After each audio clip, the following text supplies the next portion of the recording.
मेरे दोस्तों, कैसे हैं आप लोग?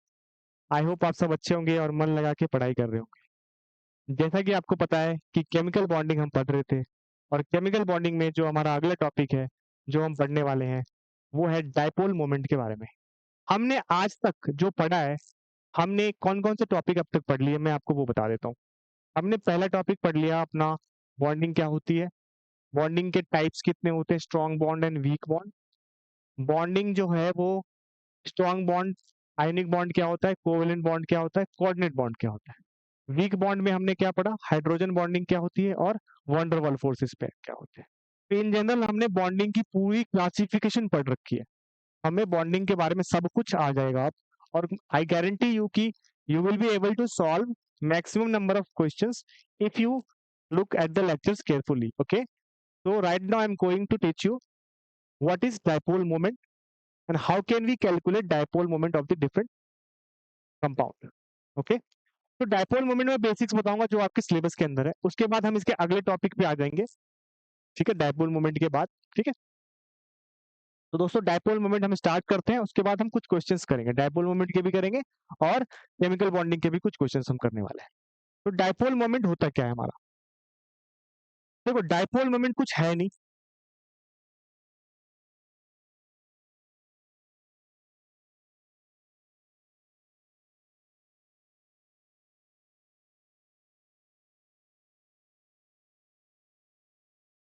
देखो, नेम ही है, जहाँ पे पोलैरिटी अपनी दो हो उसको हम डायपोल कहते हैं।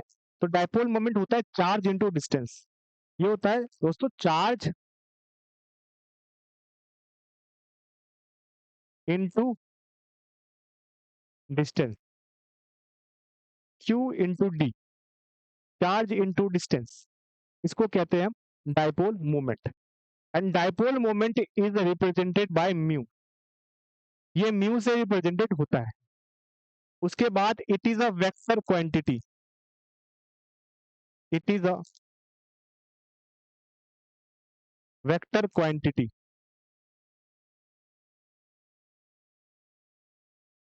It is a vector quantity, ये एक वेक्टर क्वांटिटी है। ठीक है, जो आपने फिजिक्स में आई बिलीव पढ़ा होगा, या पढ़ने वाले होंगे या पढ़ रहे होंगे। क्या पढ़ा है हमने? It is a vector quantity, dipole moment is a vector quantity.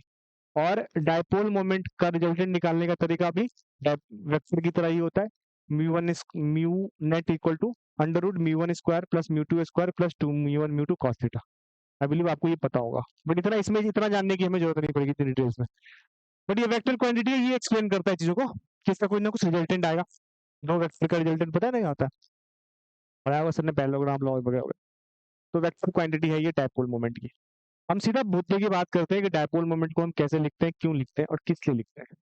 देखो, डायपोल मोमेंट जो लिखा जाता है ना, वो इस तरीके से लिखा जाता है।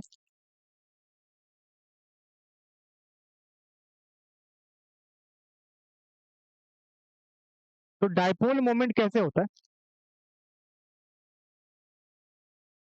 डायपोल मोमेंट कुछ नोटेड बाय और रिप्रेजेंटेड बाय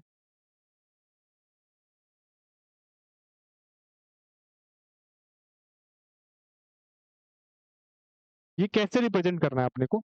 ये करना है अपने को इस एरो से रिप्रेजेंट।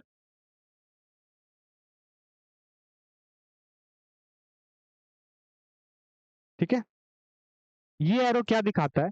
ये एरो जाता है हमारा इलेक्ट्रो पॉजिटिव से इलेक्ट्रो नेगेटिव की ओर। ठीक है, इलेक्ट्रो पॉजिटिव से इलेक्ट्रो नेगेटिव की ओर। जैसे कि मान लो कि हमारे पास एक HF का मॉलिक्यूल है। HF के मॉलिक्यूल में हाइड्रोजन इलेक्ट्रो पॉजिटिव है और फ्लोरीन इलेक्ट्रो नेगेटिव है। तो एरो हमारा कुछ ऐसा जाएगा, हाइड्रोजन से फ्लोरीन की ओर, ऐसे। ठीक है, this is called dipole moment. Hydrogen से फ्लोरीन की ओर एरो जाने वाला है, इलेक्ट्रो पॉजिटिव से इलेक्ट्रो नेगेटिव की ओर। ठीक है, ऐसे आप डायपोल मोमेंट को दिखाते हो। अब डायपोल मोमेंट के क्वेश्चन आपके यहाँ पर तो है ही, प्लस डायपोल मोमेंट के क्वेश्चन आपको क्लास 12th में ऑर्गेनिक केमिस्ट्री में भी, I think alkyl hello alkenes and hello arenes वाले चैप्टर के अंदर भी गिवन है। CHCl2, CH2Cl2, CHCl3, CH2Cl2, CCl4, इसमें से किसका डायपोल मोमेंट ज्यादा होगा? तो मैं यही सिखा दे रहा हूँ आपको। आप आई बिलीव आपको समझ में आ जाएगा और वहां पे आप अच्छे से इसको एक्सप्लेन कर पाओगे। Please watch the video carefully. इसमें आपको डिटेल्स में मैंने डायपोल मोमेंट बताया है। ठीक है, चलो स्टार्ट करते हैं। हमने डायपोल मोमेंट के बारे में कितने पॉइंट्स पढ़े? हमने ये पढ़ा, पहला पॉइंट हमने क्या पढ़ा? It is equal to charge into distance, charge into distance. उसके बाद it is a vector quantity और it is represented by this one. समझ में आया? हाँ, ठीक है। अब देखो, थोड़ा सोचते हैं डायपोल मोमेंट के बारे में। अब जब डायपोल मोमेंट आप जान गए कि होता क्या है, किस लिए होता है और कैसे आप रिप्रेजेंट करते हैं, तो इसको ऐसे सोचो कि मान लो मुझे ये पता करना है कि दो मॉलिक्यूल में से कौन से मॉलिक्यूल का डायपोल मोमेंट ज्यादा है। ठीक है, तो सपोज करो एक क्वेश्चन है हमारा, विच of the following has highest dipole moment. Question क्या कह रहा है?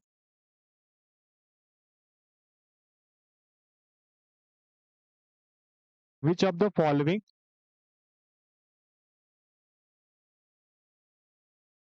Has highest dipole moment. ठीक है, ये मेरे को क्वेश्चन पूछा गया। एक बात मेरे को बताओ, यदि उन्होंने सिंपल क्वेश्चन पूछा है, मान लो उन्होंने ए में HCl गिवन है और बी में HF गिवन है,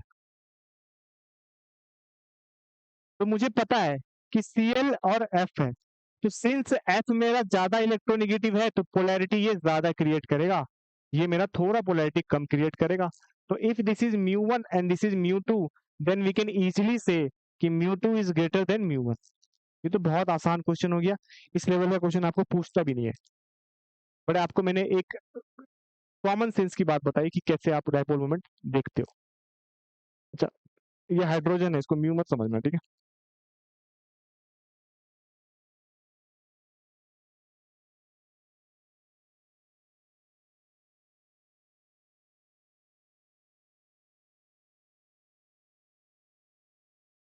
समझ में आया? This is dipole moment. μ1 is less than μ2 because chlorine is more electronegative, है ना? ये तो हमें पता है ना, इलेक्ट्रोनेगेटिविटी क्या होती है।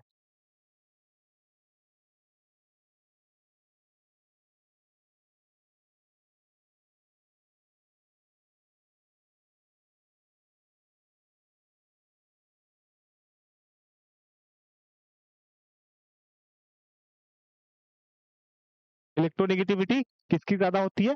सबसे ज्यादा होती है फ्लोरीन की, ऑक्सीजन की, देन नाइट्रोजन की। ये याद रखना, ठीक है? यहाँ तक क्लियर है? इलेक्ट्रोनेगेटिविटी सबसे ज्यादा फ्लोरीन की, देन ऑक्सीजन की, देन नाइट्रोजन की। इसके हिसाब से मैं फ्लोरीन की यहाँ पे ज्यादा कर रहा हूँ, देन क्लोरीन की कम, तो इलेक्ट्रोनिटी ज्यादा है तो डायपोल मोमेंट की वैल्यू भी ज्यादा होगी। ठीक है, यहाँ तक क्लियर है लोगों को?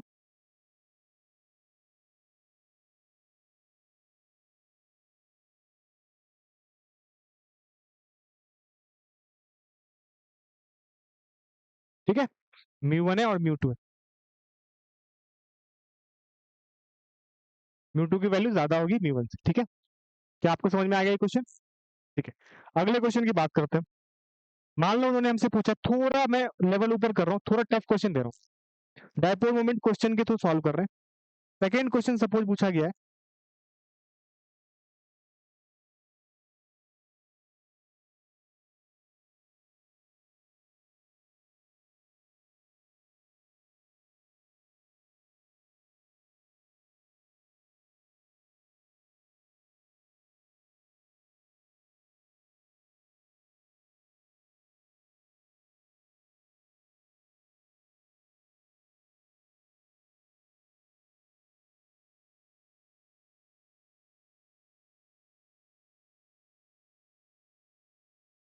विच of the following has highest dipole moment.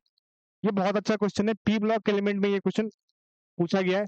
I think आपके एनसीईआरटी केमिकल बॉन्डिंग के एनसीईआरटी वाले चैप्टर में भी ये क्वेश्चन है हमारा, कि मेरे पास NH3 गिवन है,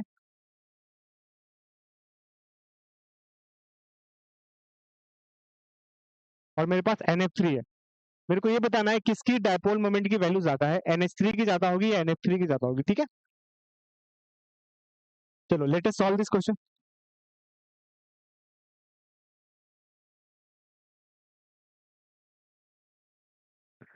तो सबसे पहले सपोज करो आप NH3 मॉलिक्यूल को लेते हो, सर NF3 को ले रहे हो,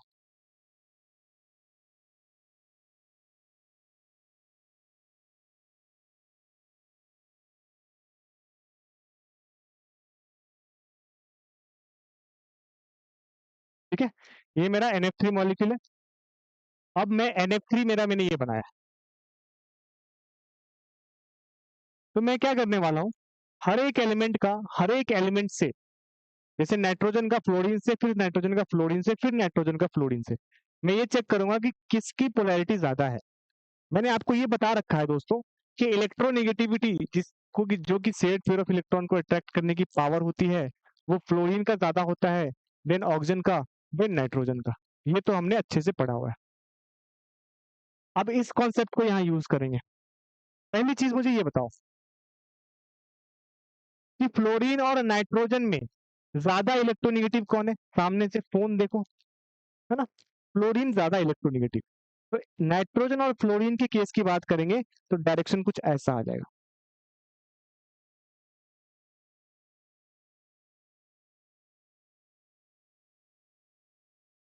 ठीक है,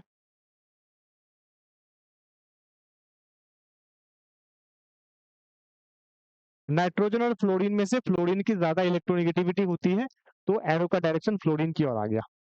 सिमिलरली इसमें देखो, नाइट्रोजन और फ्लोरीन, अब इस इन दोनों की बॉन्डिंग की बात करते हैं, ज्यादा किसकी होती है, फ्लोरीन की, तो एरो का डायरेक्शन कुछ ऐसा आ जाएगा।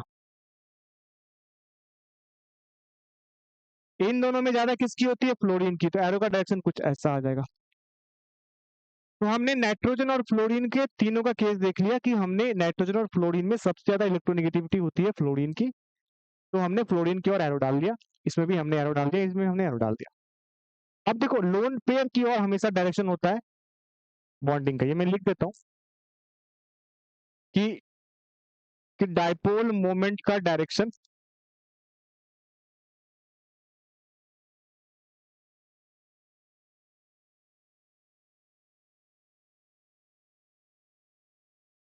हमेशा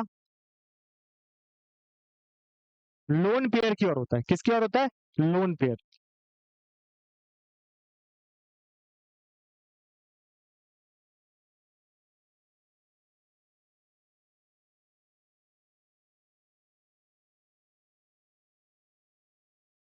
ठीक है, तो डायपोल मोमेंट का डायरेक्शन हमेशा किसकी ओर होगा, लोन पेयर की ओर होता है।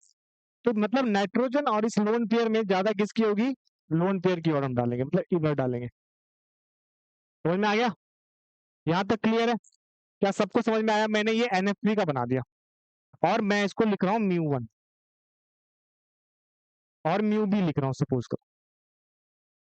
ठीक है, कोई दिक्कत है?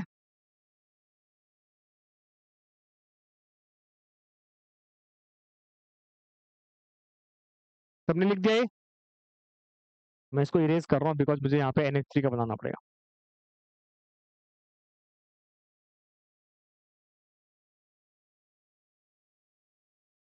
ठीक है, तो मैंने यहाँ पर एक पॉइंट क्या लिखा था कि डायपोल मोमेंट का डायरेक्शन हमेशा लोन पेयर की ओर होता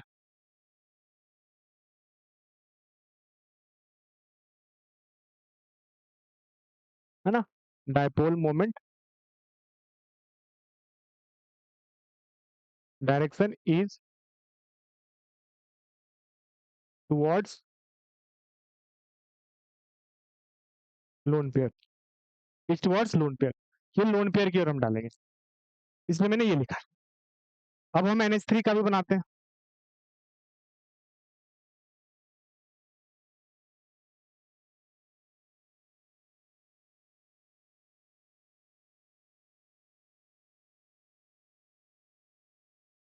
मैंने ये बनाया इसका लोन पेयर।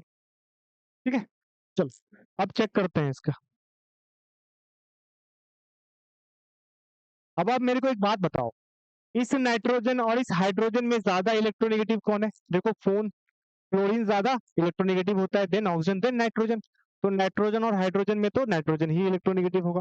तो हम यहाँ पर एरो की डायरेक्शन कुछ ऐसा डाल देंगे। ये रही मेरी एरो की डायरेक्शन किसकी ओर, नाइट्रोजन की ओर।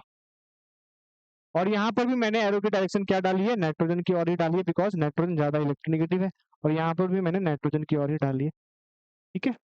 और मैंने क्या लिखा है यहाँ पे, डायपोल मोमेंट का direction is always towards lone pair. तो डायपोल मोमेंट यहाँ पे क्या आ जाएगा, ऊपर आ जाएगा।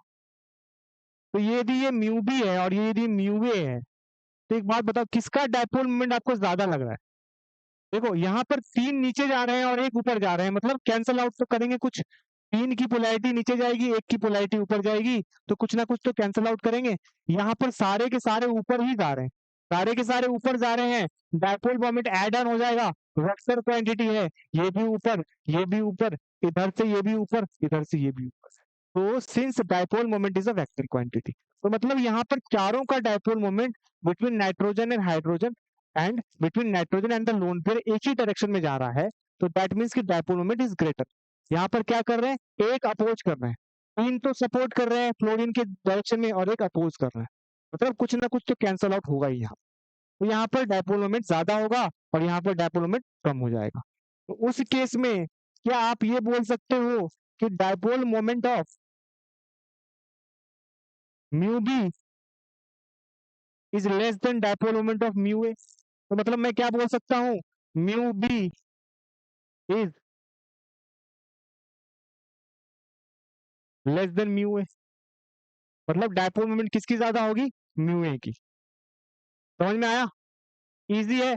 डायपोल मोमेंट के क्वेश्चन बहुत आसान पूछे जाते हैं, बेसिक्स आपको याद रखनी पड़ेगी कि डायपोल मोमेंट कैसे निकालते हैं, क्यों निकालते हैं, और किस तरीके से हमारे डायपोल मोमेंट के क्वेश्चन पूछते हैं। तो ये क्वेश्चन एनसीईआरटी में भी है कि which of the following has highest dipole moment. तो उसमें आप क्या बोलोगे, NH3 has highest dipole moment as compare to NF3 because of this reason. Dipole moment से बहुत आसान क्वेश्चन पूछते हैं, आपको आज पता लग गया होगा। फेयरली इजी क्वेश्चन आते हैं। तो यहाँ तक क्लियर है सबको, सब समझ में आ रहा है।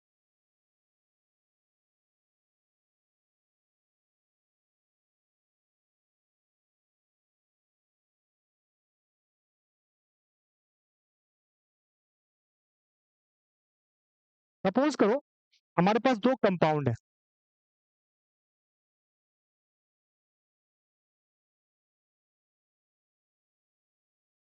साइक्लोहेक्साइल क्लोराइड और बी पार्ट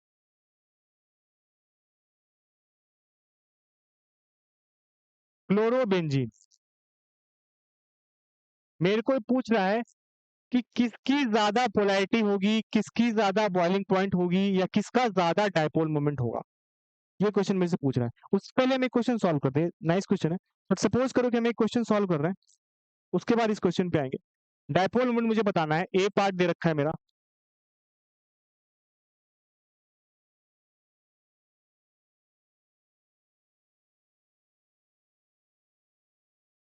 ये मेरा ए है, और बी दे रखा है मेरे को,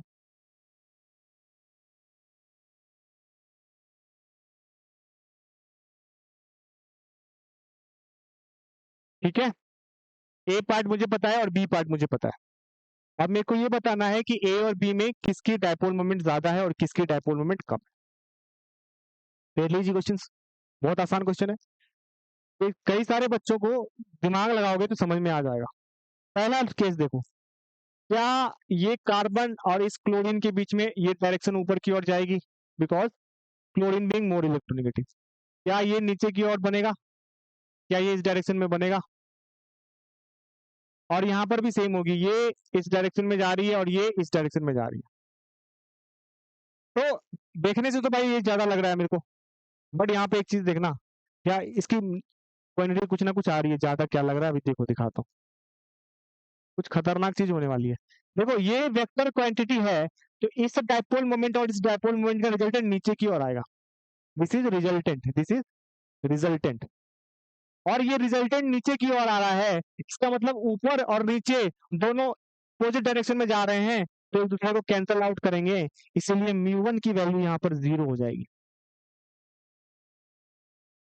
तो हम डायपोल मोमेंट दिखा रहे हैं किसकी, μ1 की ज्यादा दिखाई हमने, μ1 की 0 दिखाई। क्यों दिखाई 0? क्योंकि हम क्या कर रहे हैं, μ1 की वैल्यू जो है हमारे, वो डायपोल मोमेंट ऊपर और नीचे कैंसल आउट हो रहा है, और डायपोल मोमेंट ऊपर और नीचे जब कैंसल आउट होंगे तो 0 हो जाएगी। ठीक है, और यहाँ पर डायपोल मोमेंट कुछ ना कुछ तो आएगी ही आएगी।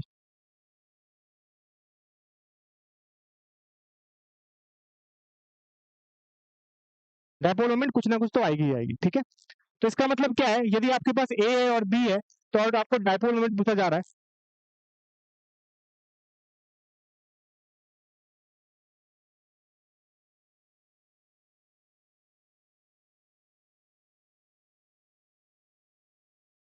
ए की ज्यादा होगी।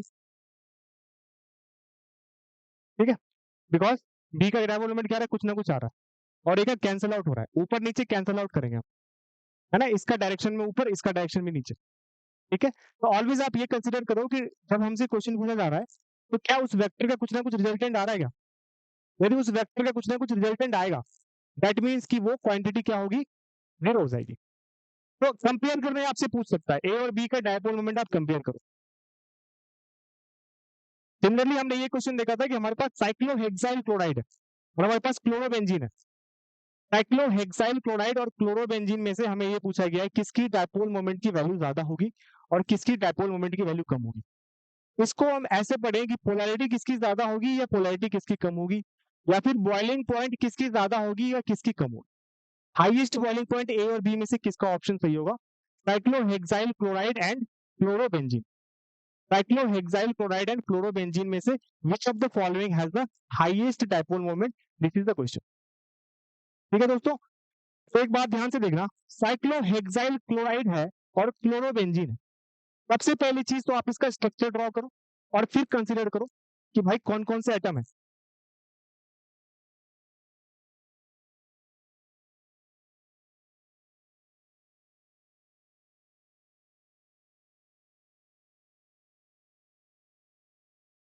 This is cyclohexyl chloride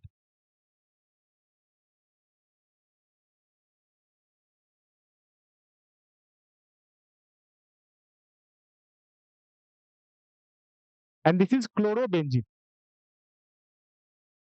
this is cyclohexyl chloride and this is chlorobenzene. देखो कंसीडर, देखो अब इसमें आप ये चीज ध्यान दो कि यदि मेरे को बॉइलिंग पॉइंट पूछी जा रही है तो कैसे आप कंसीडर करोगे। एक चीज याद रखना, यदि उसमें बॉन्डिंग हो रही है, यदि उसमें पोलैरिटी डेवलप हो रहा है, तो पोलैरिटी डेवलप होने की वजह से कुछ ना कुछ अट्रैक्शन आएगा, और अट्रैक्शन होने की वजह से उनकी बॉइलिंग पॉइंट ज्यादा या कम हो सकती है। अट्रैक्शन ज्यादा होगा तो बॉइलिंग पॉइंट ज्यादा होगी, अट्रैक्शन कम होगा तो बॉइलिंग पॉइंट कम होगी। ठीक है,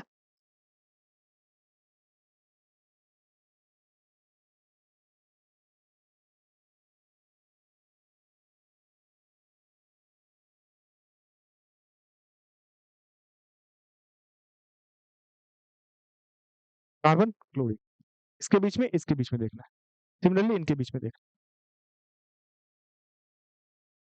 ठीक है, आप ध्यान दो, क्या ये कार्बन है और ये क्लोरीन है।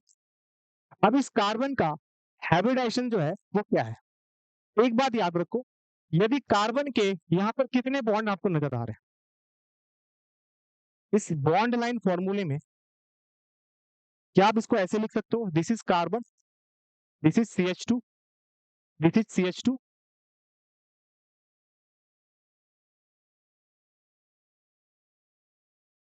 And this is hydrogen. इस कार्बन के कितने बॉन्ड हैं आपके, 4 बॉन्ड नजर आ रहे हैं। यानी इस कार्बन की हाइब्रिडाइजेशन जो आपने अभी नहीं पढ़ी है, बट आप इसको आगे पढ़ोगे, इसकी जो हाइब्रिडाइजेशन होती है वो होती है sp3। क्या होती है sp3? अरे यार,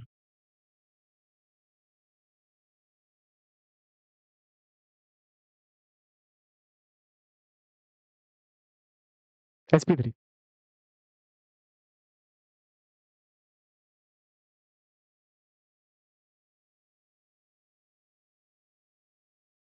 कितनी होती है इसकी, sp3।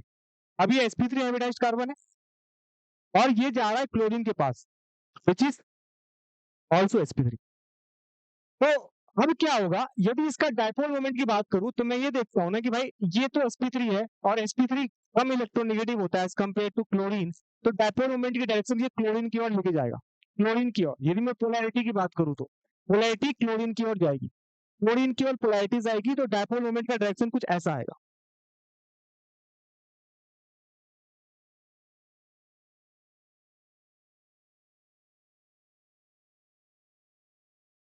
ठीक है, this is the direction of the dipole moment. कहां जा रहा है, क्लोरीन की ओर जा रहा है। यहां पर देखो, इस कार्बन में देखो, ये कार्बन जो है ना, ये कार्बन sp2 हाइब्रिडाइज्ड है। इसकी हाइब्रिडेशन कितनी है, sp2। तो यदि इसकी हाइब्रिडेशन sp2 है, यदि इसकी हाइब्रिडेशन sp2 है, तो इसका मतलब क्या है, sp2 की इलेक्ट्रोनेगेटिविटी इन जनरल क्या होती है, हाइयर होती है एज कंपेयर टू sp3। यदि ये हाइब्रिडेशन sp2 है और इसकी इलेक्ट्रोनेगेटिविटी कुछ ना कुछ तो होगी, तो क्लोरीन को अपोज करेगा डायपोल मोमेंट के डायरेक्शन में, मतलब क्लोरीन इसको इधर खींचना चाहेगा और ये स्लाइटली नीचे की ओर खींचेगा। तो मतलब डायपोल मोमेंट की वैल्यू कुछ ना कुछ रिड्यूस होगी यहाँ पर, डायपोल मोमेंट की वैल्यू कुछ ना कुछ रिड्यूस होगी। जब डायपोल मोमेंट की वैल्यू कुछ ना कुछ रिड्यूस होती है, दैट मीन्स कि यदि मैं ए में देखूं और बी में देखूं, तो ए का डायपोल मोमेंट ज्यादा होगा, पोलैरिटी ज्यादा होगी। और जब डायपोल मोमेंट और पोलैरिटी ज्यादा होती है ना, उस टाइम पे उसका बॉइलिंग पॉइंट और मेल्टिंग पॉइंट भी ज्यादा होगा, क्योंकि अट्रैक्शन ज्यादा डेवलप होगा। मैंने आपको अभी सिखाया, अट्रैक्शन यदि ज्यादा डेवलप हो तो मेल्टिंग पॉइंट और बॉइलिंग पॉइंट भी हाई हो जाते हैं। ठीक है, ये हमने आयन डायपोल या डायपोल डायपोल में पढ़ा है, मतलब वन डर फोर्सेज में हमने ये पढ़ा है। तो इसको आप डायपोल मोमेंट से भी आप पोलैरिटी देख सकते हो, किस कंपाउंड की पोलैरिटी ज्यादा है और किस कंपाउंड की पोलैरिटी कम है। पोलैरिटी यदि ज्यादा होती है तो मॉलिक्यूल की क्या होती है, डायपोल मोमेंट की वैल्यू भी ज्यादा होगी, बिकॉज अट्रैक्शन ज्यादा डेवलप होगा उनके बीच में, अट्रैक्शन ज्यादा डेवलप होगा। ठीक है, अट्रैक्शन ज्यादा डेवलप होने की वजह से उनके बीच में बॉन्डिंग ज्यादा होगी और उनकी मेल्टिंग पॉइंट या बॉइलिंग पॉइंट भी ज्यादा होगी। ठीक है, चलो, तो हमने ये देखा था कि NH3 और NH3 में हमने डायपोल मोमेंट कंपेयर करा, तो हमें ये पता लगा कि सर NH3 का डायपोल मोमेंट ज्यादा है एज कंपेयर टू NH3। मैंने आपको रीजन से एक्सप्लेन कर दिया, बिकॉज पोलैरिटी ज्यादा किसमें आ रही है, NH3 में, और एक ही डायरेक्शन में सारे डायपोल मोमेंट जा रहे हैं, एक ही डायरेक्शन में जा रहे हैं। और NH3 में क्या हो रहा है, पोलैरिटी तीन नीचे की ओर जा रहे हैं, एक ऊपर की ओर जा रहे हैं, तो कैंसल आउट कर रहे हैं। तो इसकी पोलैरिटी क्या हो रही है, NH3 की थोड़ी सी कम हो जा रही है और इनकी ज्यादा हो जा रही है। तो यदि आपको बॉइलिंग पॉइंट का भी क्वेश्चन पूछता ना, तो आप NH3 का ही बोलते, बिकॉज इसमें पोलैरिटी ज्यादा है। ठीक है, बिल्कुल आसान सा टॉपिक है, आपको एक दूसरे को रिलेट करना पड़ेगा, डायपोल मोमेंट को भी रिलेट करना पड़ेगा आपको। ठीक है, पोलैरिटीज, यहाँ पर हमने डायपोल मोमेंट के बारे में बिल्कुल सिंपल चीजें पढ़ी है। अब देखो, हमने ये सीख लिया कि डायपोल मोमेंट होते क्या है, हमने ये सीख लिया कि डायपोल मोमेंट की हेल्प से आप पोलैरिटी को कैसे बनाते हो। अब मैं आपको एक कंबाइंड क्वेश्चन देता हूँ, इस इन क्वेश्चन में आप ये डील करोगे कि जब आपके पास मेल्टिंग पॉइंट या बॉइलिंग पॉइंट का क्वेश्चन आएगा, तो आप कैसे कंपेयर करके लिखना चाहोगे। देखो, सपोज करो उन्होंने क्वेश्चन पूछा है, कंपेयर दी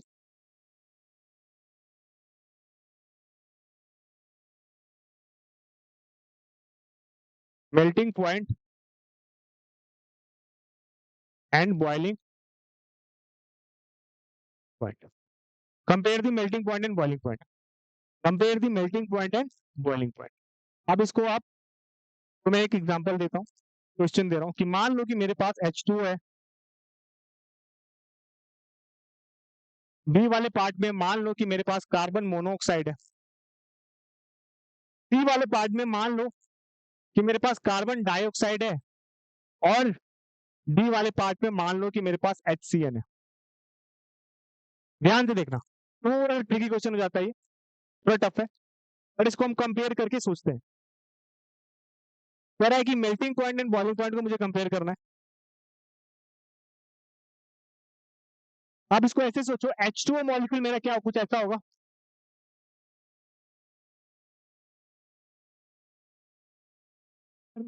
ये H2O मॉलिक्यूल है मेरा, ये मेरा कार्बन मोनोऑक्साइड का मॉलिक्यूल है,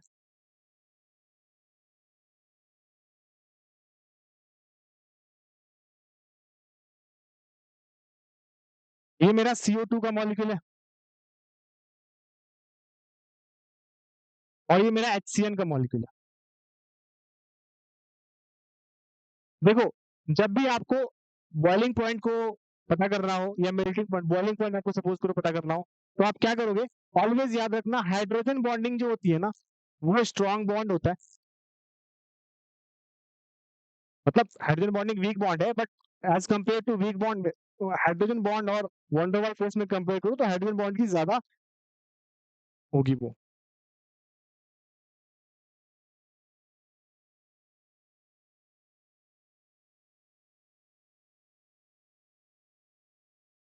हाइड्रोजन बॉन्डिंग ज्यादा होगी, powerful as compare to van der Waals forces. अब इसको हम यहाँ पे यूज करेंगे। थोड़ा ट्रिकी क्वेश्चन है, सबको आसान लग रहा होगा, सबको लगता होगा कि सर बन जाएगा ये क्वेश्चन तो आसान है, पर थोड़ा सा ट्रिक बनेगा इस क्वेश्चन के अंदर। देखो, हाइड्रोजन बॉन्डिंग क्या कर रहा है? ये H2O मेरा हाइड्रोजन बॉन्डिंग क्रिएट कर रहा है। क्या कर रहा है? हाइड्रोजन बॉन्डिंग क्रिएट करेगा।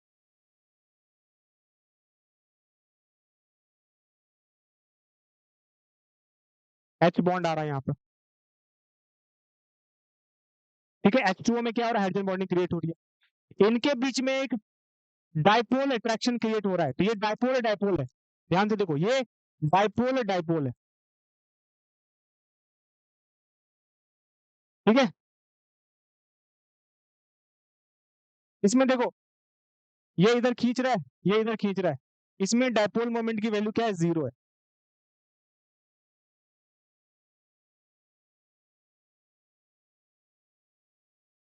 ठीक है। इसमें डाइपोल मोमेंट की वैल्यू कितनी है? 0 है।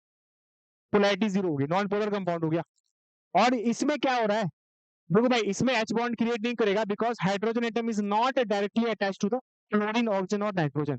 बट ये sp हाइब्रिडाइजेशन है, तो इसकी कुछ ना कुछ क्या होगी? इलेक्ट्रोनेगेटिविटी होगी, तो इसमें slightly slightly H bond create करेगा, स्लाइटली H बॉन्ड क्रिएट करेगा, बिकॉज इसकी कुछ ना कुछ इलेक्ट्रोनेगेटिविटी आएगी, ठीक है। इसकी कुछ ना कुछ इलेक्ट्रोनेगेटिविटी आएगी, कुछ ना कुछ इलेक्ट्रोनेगेटिविटी आएगी। कुछ ना कुछ इलेक्ट्रोनेगेटिविटी का मतलब है कि यदि ये sp हाइब्रिडाइजेशन हो रही है, तो इसकी वजह से क्या होगा? स्लाइटली इलेक्ट्रोनेगेटिव होने की वजह से क्या होगा? इसमें कुछ ना कुछ H बॉन्ड क्रिएट होगा। तो कहने का मतलब है कि आप एक बात बताओ, सबसे ज्यादा H बॉन्डिंग किसमें क्रिएट हो रही है? पहले वाले केस में, H2O केस में।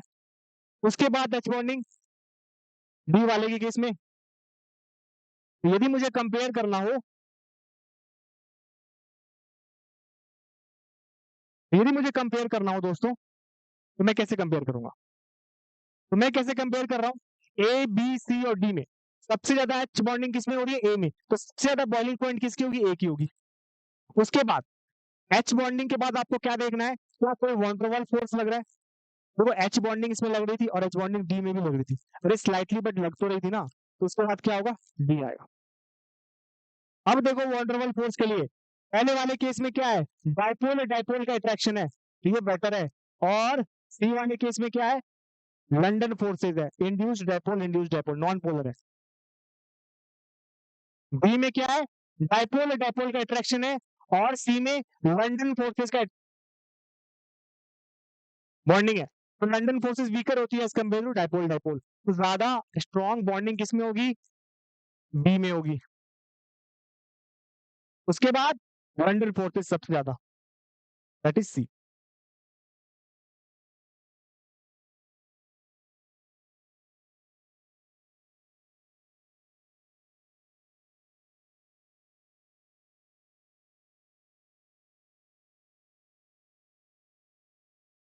ठीक है, सबसे ज्यादा किसकी होगी? ए की होगी, उसके बाद डी की होगी, उसके बाद बी की होगी और उसके बाद सी की होगी। तो डायपोल मोमेंट आप ऐसे देखते हो, किसकी डायपोल मोमेंट ज्यादा होगी, ये आपको कैसे पता लगेगा? जब आप क्या करोगे? उसकी पोलैरिटी को कंसिडर करोगे। और जब बॉइलिंग पॉइंट का क्वेश्चन आए, तो याद रखना हाइड्रोजन बॉन्डिंग ज्यादा स्ट्रॉन्गर बॉन्ड है एज कंपेयर टू अपने लंडन फोर्सेस या वंडरवॉल फोर्सेस। तो हमने हाइड्रोजन बॉन्डिंग को सबसे पहला कंसिडर करा है, ठीक है। यहाँ पे क्लियर है दोस्तों? ठीक है, तो बिल्कुल बेसिक सी चीजें हमने अभी पढ़ी है। सपोज कीजिए कि एक टॉपिक है आपका, उसका नाम है रेजोनेंस।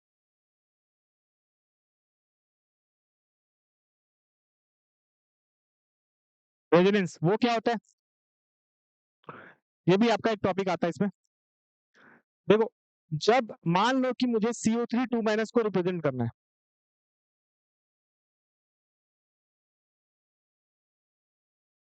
CO3 2 माइनस को रिप्रेजेंट करना है।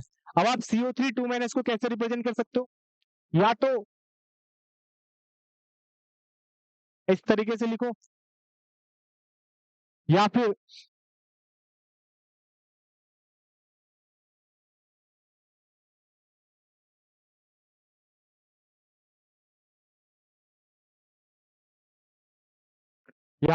इस तरीके से।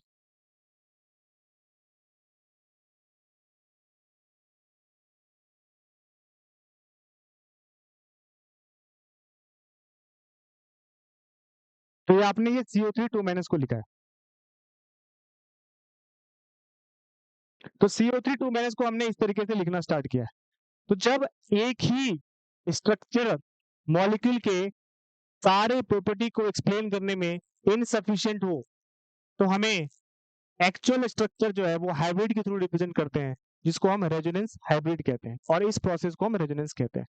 मतलब रेजोनेंस का डेफिनेशन क्या लिखोगे, when one structure of a molecule is unable to explain all the properties of the molecule, then we need more than one molecule to explain its structure, it is called resonance, and hybrid of this structure is called resonance hybrid.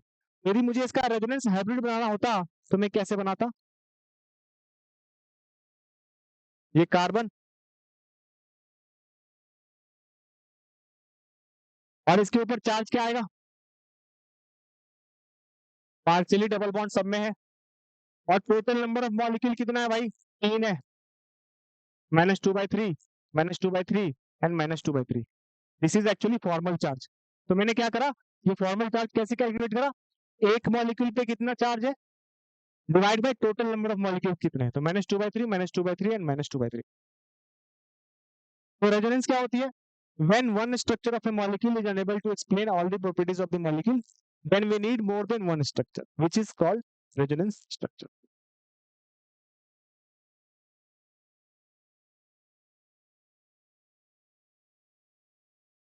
When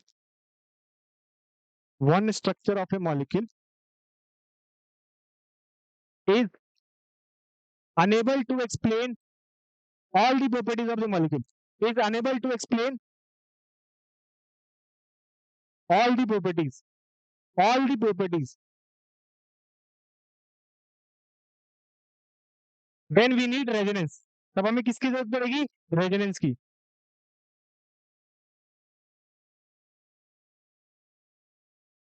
And the hybrid is called resonance hybrid. And the hybrid is called, and hybrid is called resonance hybrid.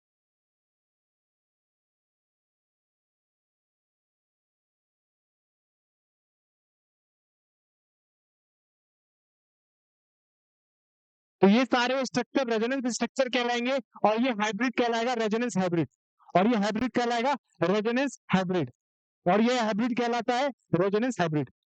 समझ में आएगा दोस्तों, this hybrid is called resonance hybrid. ठीक है, तो resonance क्या होता है, ठीक है, रेजोनेंस लिखने के कुछ रूल्स होते हैं, रेजोनेंस लिखने के कुछ रूल्स होते हैं। सबसे पहला रूल होता है कि जब भी आप रेजोनेटिंग स्ट्रक्चर लिखते हो ना, जब भी आप रेजोनेटिंग स्ट्रक्चर लिखते हो, तो ये याद रखना कि केवल इलेक्ट्रॉन मूव करते हैं। पहला रूल क्या है, ओनली इलेक्ट्रॉन मूव, केवल इलेक्ट्रॉन मूव करते हैं, not the atoms, atoms move नहीं करेंगे, केवल इलेक्ट्रॉन्स मूव करेंगे, एटम्स की मूवमेंट नहीं होगी। मैं आपको एक्सप्लेन करता हूं मैंने इसका रीजन क्या दिया है, कि मान लीजिए कि मेरे पास एक कंपाउंड है CH2 negative, CH double bond CH2। अभी यहां पर हम रेजोनेंस करेंगे ना, तो इसकी रेजोनेंस की स्ट्रक्चर हम ऐसे लिख सकते हैं,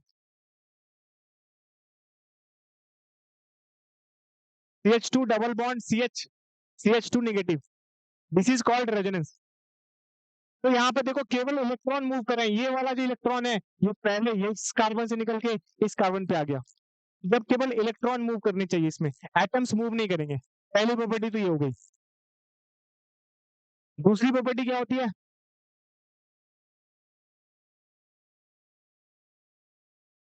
charge is always conserve, charge is always conserve, charge हमेशा कंजर्व होना चाहिए। चार्ज हमेशा क्या होगा? कंजर्व होगा। पहले देखो एक नेगेटिव चार्ज है, जब मैंने इसका कैनोनिकल स्ट्रक्चर और रेजोनेंस स्ट्रक्चर बनाया तो मैंने एक नेगेटिव डाला, तो टोटल समझ में आया? चार्ज पहले भी एक नेगेटिव था, अभी भी एक नेगेटिव है, तो चार्ज ऑलवेज कंजर्व होना चाहिए। चार्ज हमेशा क्या होगा? कंजर्व होगा। ठीक है दोस्तों, समझ में आ गया? तो चार्ज को आप हमेशा कंजर्व करो, आंसर आपका सही आएगा, ऑलवेज सही आएगा। पहली चीज तो ये हो गई। दूसरी चीज, दोनों चीजें आपको समझ में आ गई। अभी रेजोनेटिंग स्ट्रक्चर कुछ ऐसे हो सकते हैं।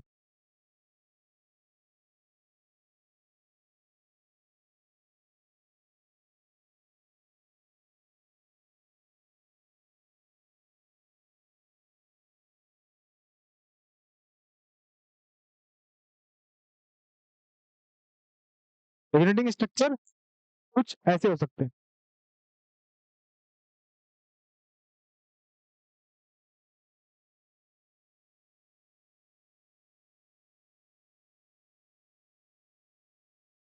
मान लो ए है, बी है और सी है, ए है, बी है और सी है, ए है, बी है और सी है।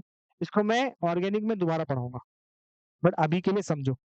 अभी क्या हो सकता है? या तो ए पे डबल बॉन्ड हो और सी पे अपना नेगेटिव चार्ज हो, या तो ए और बी पे डबल बॉन्ड हो और सी पे अपना पॉजिटिव चार्ज हो, या तो ए और बी पे डबल बॉन्ड हो, सी पे अपना लोन पेयर हो, या तो ए और बी पे डबल बॉन्ड हो, सी पे अपना फ्री रेडिकल हो। This is called free radical. ये चार कंडीशन आएगा तो ही रेजोनेंस हो पाएगी। एक और कंडीशन मैं आपको लिख देता हूँ कि जब A double bond B, C double bond D हो, ये भी हो सकती है रेजोनेंसी कंडीशन, ये भी पॉसिबल है। तो मैं क्या लिख रहा हूँ? रेजोनेटिंग स्ट्रक्चर्स कैसे हो सकते हैं? या फिर या फिर या फिर ऐसे होंगे।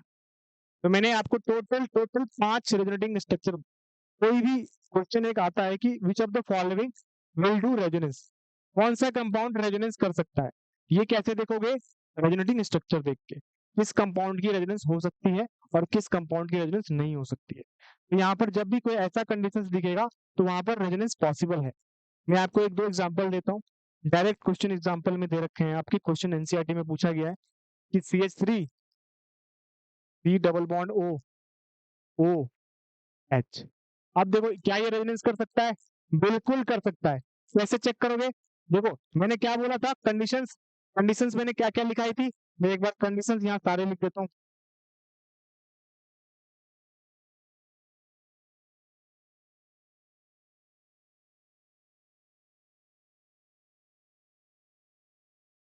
कंडीशंस मैंने क्या क्या लिखाई थी? या तो A B C double bond इस पे नेगेटिव, ए बी सी इस पे पॉजिटिव, ए बी सी इस पे lone pair, A B C इस पे free radical, A B C D double bond. ये कंडीशंस होगी 1 2 3 4 5। इसमें से, इनमें से कोई एक भी कंडीशन आपको दिख जाए तो that will do the resonance. पहला क्वेश्चन क्या है? क्या ये रेजोनेटिंग स्ट्रक्चर है? क्या ये रेजोनेंस कर सकता है?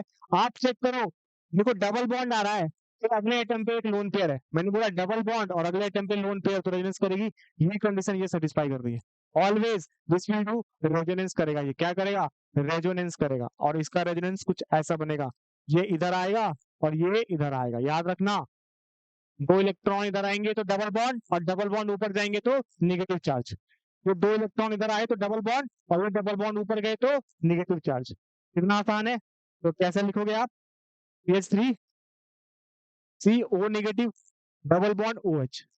अब देखो मैंने क्या बोला था रेजोनेंस लिखने का तरीका, यदि आप रेजोनेंस लिखते हो तो चार्ज जितना था पहले उतना ही बाद में होना चाहिए। पहले ओवरऑल चार्ज कितना था दोस्तों, 0 था, अभी भी क्या है, 0 है, प्लस माइनस 0। तो चार्ज कंजर्व है और इलेक्ट्रॉन मूव कर रहे हैं, एटम मूव नहीं कर रहे। केवल और केवल इलेक्ट्रॉन मूव करेंगे, एटम मूव नहीं करेंगे। देखो यहाँ पे इलेक्ट्रॉन मूव कर रहे हैं और यहाँ पे 0 है। समझ में आया? तो चार्ज हमेशा मूव होना चाहिए, चार्ज हमेशा क्या होगा, मूव होना चाहिए, एटम मूव नहीं होना चाहिए। तो चार्ज मूव हुआ, कंडीशन सेटिस्फाई करी, तो रेजोनेंस भी कर रहा है ये। तो ऑलवेज याद रखना ऐसे क्वेश्चंस के अंदर आप ये देखना कि क्या कंडीशन सेटिस्फाई हो रही है नहीं हो रही। तो this will do resonance, this will do resonance. समझ में आ गया?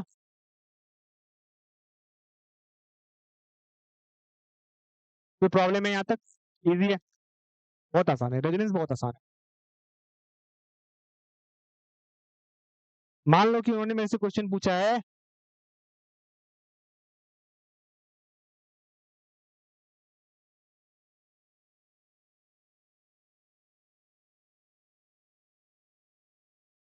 मान लो कि क्वेश्चन है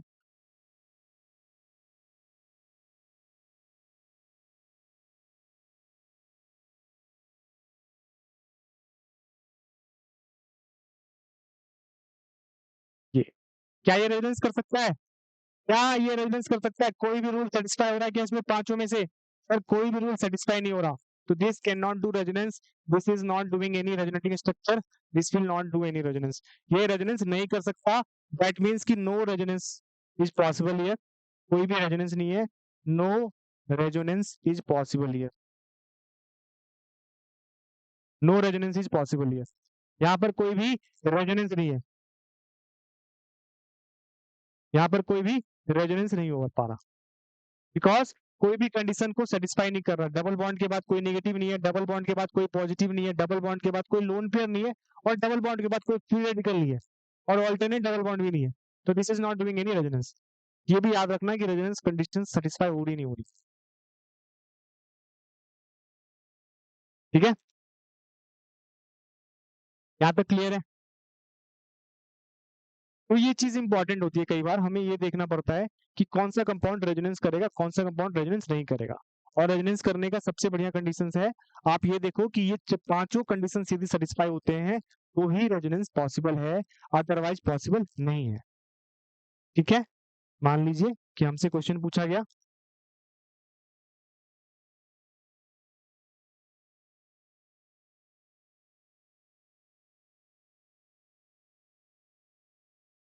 अब बताओ ये लोन पेयर है और ये डबल बॉन्ड है, क्या इसमें रेजोनेंस हो सकती है? बिल्कुल हो सकती है। आप रेजोनेंस की कंडीशंस देखो, रेजोनेंस की कंडीशंस देखो, कंडीशंस क्या थी रेजोनेंस की, अभी तो मैंने लिखी थी भाई, यहाँ पर देख लो ना यार। ये देखो क्या, डबल बॉन्ड के बाद क्या आ रहा है यहाँ पर, लोन पेयर आ रहा है। देखो डबल बॉन्ड के बाद लोन पेयर, ये वाला, ये वाला पॉसिबल है, बिल्कुल है सर। तो ये जो मेरा कंपाउंड है जिसको कि हम ईस्टर बोलते हैं, ये ईस्टर भी रेजोनेंस कर सकता है, ये भी रेजोनेंस कर सकता है। इसका भी मैं रेजोनेंस लिख के दिखा देता हूँ। इधर जाएगा तो डबल बॉन्ड आएगा, और डबल बॉन्ड इधर जाएगा तो निगेटिव चार्ज आएगा। इजी है।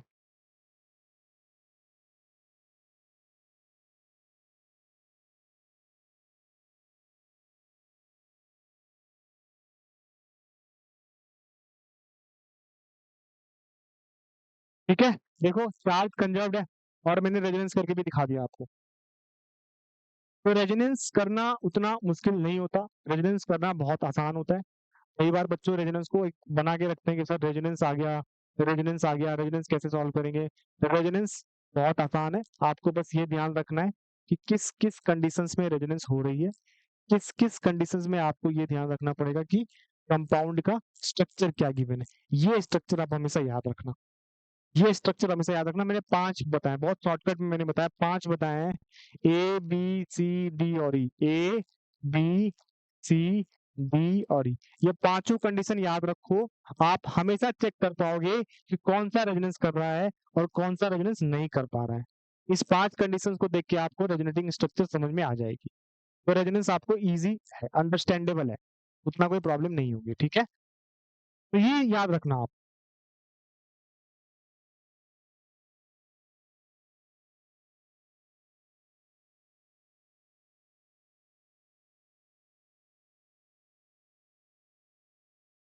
मान लो मैंने बेंजीन रिंग बनाया,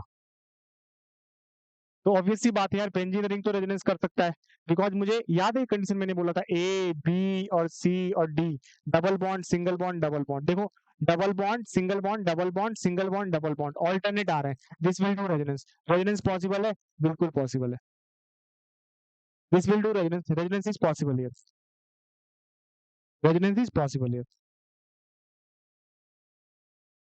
ठीक है, सेकेंड, तो रेजोनेंस कंडीशंस आप ऑलवेज सेटिस्फाई करना कि रेजोनेंस की कंडीशंस क्या सेटिस्फाई हो रही नहीं हो पा रही। जैसे कि मान लो एक क्वेश्चन ऐसा आ गया,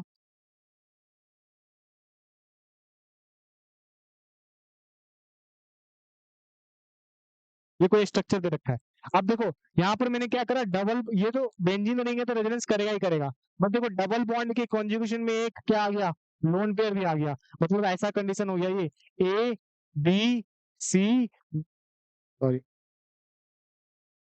ए पे क्या है डबल बॉन्ड है और सी पे क्या है अपना लोन पेयर है, तो भी ये पॉसिबल है, तो दोनों के केस में क्या करेगा, रेजोनेंस पॉसिबल होगी, दोनों के केस में क्या होगा, रेजोनेंस पॉसिबल होगी। ठीक है, ये याद रखना, तो रेजोनेंस क्वेश्चंस आते हैं, C S H C double bond O O H, क्या ये रेजोनेंस कर सकता है, सोच के बताओ, और कर सकता है तो कैसे करेगा, तो याद करो मैंने एक बताया था आपको condition, A double bond B और सी पे लोन पेयर, ये वाला कंडीशन, देखो देखो लोन पेयर है और उसके कॉन्जुगेशन में क्या है डबल बॉन्ड आ रहा है, तो this will do resonance, lone pair है और उसके कॉन्जुगेशन में डबल बॉन्ड आ रहा है, तो this will do resonance, this will do resonance. अभी कैसे रेजोनेंस करेगा ये,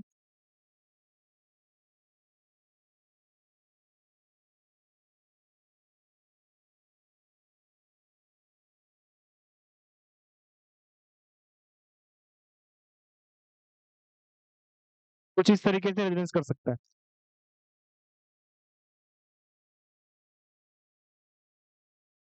ठीक है, अब देख के बताओ क्या चार्ज कंजर्व्ड है मेरा, पहले जीरो था, अभी भी जीरो है, प्लस माइनस जीरो, और पहले न्यूट्रल तो था ही, तो ये चीज याद रखना हमेशा ना, कैसे आप ये देख पाओगे कि कौन सा रेजोनेंस कर रहा है और कौन सा रेजोनेंस नहीं कर रहा है, बहुत आसान है, आपको बस सिंपल उसकी वो देखनी है कि यदि वो रेजोनेंस कर रहा है तो मॉलिक्यूल जो है अपना कहाँ जा रहा है,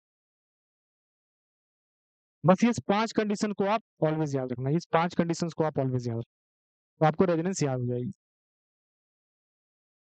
ठीक है, तो याद रखना, यदि आपको कई बार स्टेबिलिटी पूछी जाती है, यदि मैं ये चीज मैं पढ़ाता हूँ ऑर्गेनिक में, बट एक लाइन की है, चीजें जान लो, जिसका ऑक्टेट कंप्लीट होगा ना रेजोनेटिंग स्ट्रक्चर का, वो ज्यादा स्टेबल होगा। ठीक है, ये क्या मतलब है सर, मान लीजिए कि मेरे को एक रेजोनेटिंग स्ट्रक्चर दे दी गई है CH3,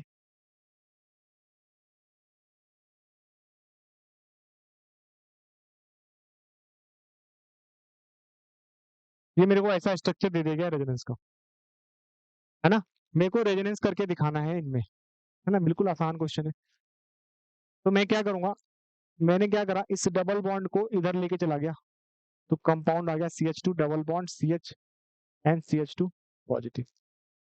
अब बताओ ए और बी में से क्या ए ज्यादा स्टेबल है या बी ज्यादा स्टेबल है, आप बोलोगे सर दोनों का ही ऑक्टेट कंप्लीट नहीं है, इस कार्बन के 4 बॉन्ड होने चाहिए, अभी 3 ही बॉन्ड है, तो जब ऑक्टेट कंप्लीट नहीं हो तो स्टेबिलिटी क्या होती है, कम हो जाती है, तो दोनों ही अनस्टेबल मॉलिक्यूल है, दोनों ही अनस्टेबल मॉलिक्यूल है, स्टेबिलिटी के लिए आपके पास ऑक्टेट कंप्लीट होनी ही चाहिए, ऑक्टेट कंप्लीट होगा तभी वो कंपाउंड क्या होगा, स्टेबल हो पाएगा।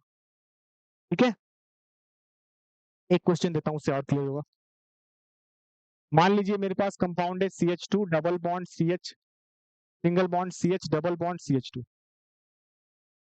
अभी ये रेजोनेंस करके मैं दिखाना चाहता हूँ इसको, ठीक है, ध्यान से देखना, यदि मैं रेजोनेंस करेगा तो ये डबल बॉन्ड इधर आएगा, तो डबल बॉन्ड यहाँ पर आएगा, और ये इधर आएगा तो निगेटिव आ जाएगा, मतलब रेजोनेंस करके कुछ ऐसा कर सकता है ये, CH2 single bond CH double bond CH then CH2 negative, यहाँ पर पॉजिटिव। ठीक है, अब ये न्यूट्रल मॉलिक्यूल हो गया और पहले भी न्यूट्रल था, ए और बी में किसकी रेजोनेंस ज्यादा होगी?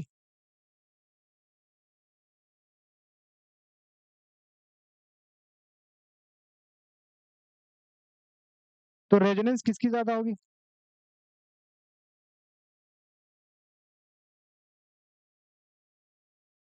ए और बी में ज्यादा रेजोनेंस किसकी होगी? मतलब कौन सा ज्यादा स्टेबल होगा? यदि मेरे से पूछा जाए कि compare the stability of A and B, तो देखो ए वाला जो है ना न्यूट्रल मॉलिक्यूल है। न्यूट्रल मॉलिक्यूल है मतलब सबका ऑक्टेट कंप्लीट है। देखो कार्बन का 4 बॉन्ड है यहाँ पर, दो दो 4 बॉन्ड हो गए। सिमिलरली इस कार्बन के भी 4 बॉन्ड हो गए, इस कार्बन के भी 4 बॉन्ड हो गए, इस कार्बन के भी 4 बॉन्ड हो गए। कार्बन के 4 बॉन्ड का मतलब है कार्बन का ऑक्टेट क्या है? कंप्लीट है।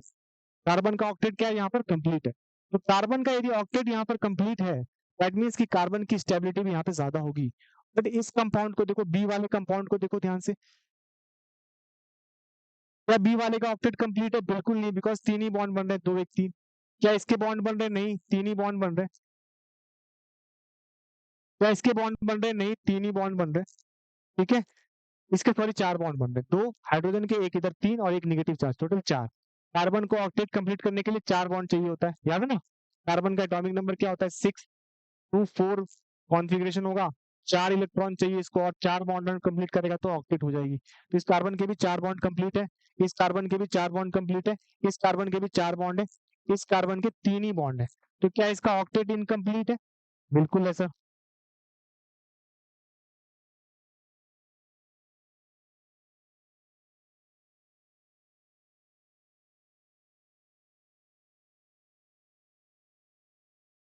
इनकम्प्लीट ऑक्टेट, इसका ऑक्टेट इनकम्प्लीट है। इनकम्प्लीट ऑक्टेट है। यदि इसका इनकम्प्लीट ऑक्टेट है, इसका मतलब क्या होगा? इनकम्प्लीट ऑक्टेट की में से क्या होगा? ये अनस्टेबल हो जाएगा, है ना? तो मतलब ए और बी में ज्यादा स्टेबल कौन होगा? जिसका ऑक्टेट कंप्लीट होगा। तो ए और बी में ऑक्टेट कंप्लीट किसका? ए का है या बी का? बताओ ध्यान से। ऑक्टेट किसका कंप्लीट है?